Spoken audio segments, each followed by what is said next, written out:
A ver, pensemos un momento en conceptos como la telepatía o la telequinesis. Siempre han sonado a pura ciencia ficción, ¿verdad?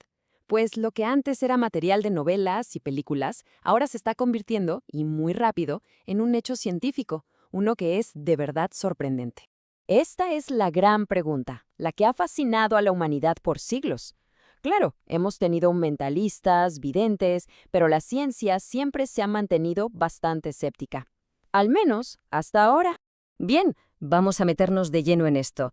Y olvidémonos de los trucos de magia, ¿eh? Hoy, gracias a herramientas como los escáneres cerebrales y, como no, la inteligencia artificial, los científicos están empezando a descifrar el lenguaje mismo del cerebro, o sea, nuestros pensamientos. Y el progreso es, francamente, asombroso. Pero para entender bien hacia dónde vamos, primero tenemos que viajar un poco al pasado, a un momento clave que lo cambió absolutamente todo. Un momento que nos demostró que nuestra mente no es un fantasma, sino más bien una máquina. A esta idea se la conoce como dualismo. Básicamente sostenía que el cerebro era una cosa, materia física, y el alma o la conciencia era otra completamente distinta, algo etéreo. Pero un accidente terrible estaba a punto de poner todo esto patas arriba.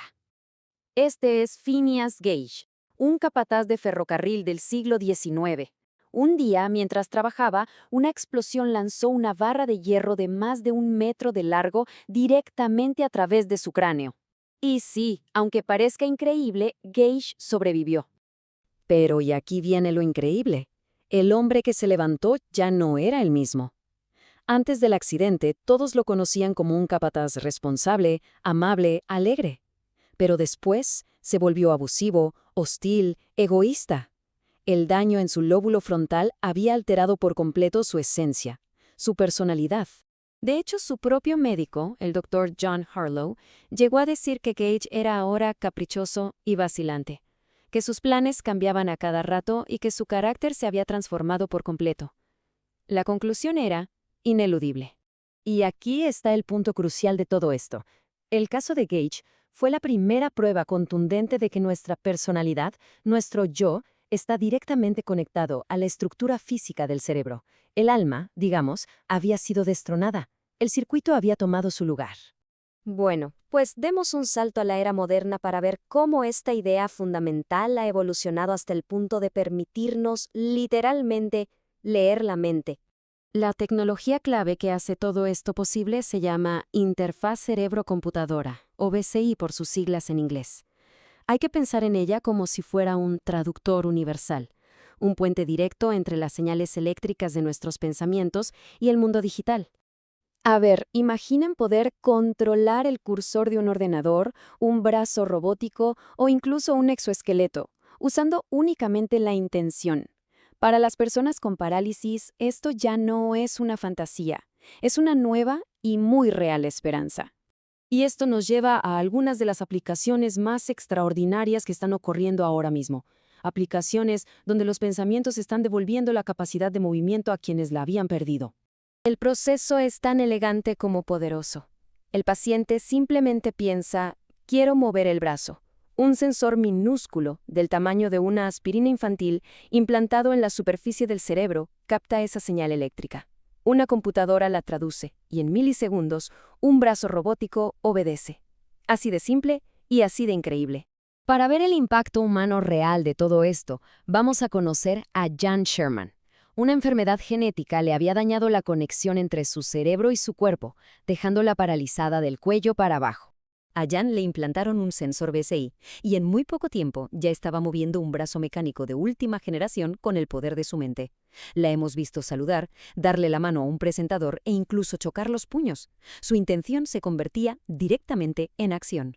Cuando le preguntaron cómo se sintió al mover algo con su mente por primera vez en años, después de tanto tiempo atrapada en su propio cuerpo, su respuesta fue una sola palabra. La comunicó a través de un dispositivo que seguía sus ojos. Dijo, eufórica. Y ojo, que nadie piense que esto es un experimento aislado de laboratorio. Para nada. El Pentágono, a través de su agencia DARPA, ha invertido $150 millones en su programa Revolucionando las prótesis. El objetivo es que esta tecnología sea una realidad. La tecnología avanza a un ritmo de vértigo.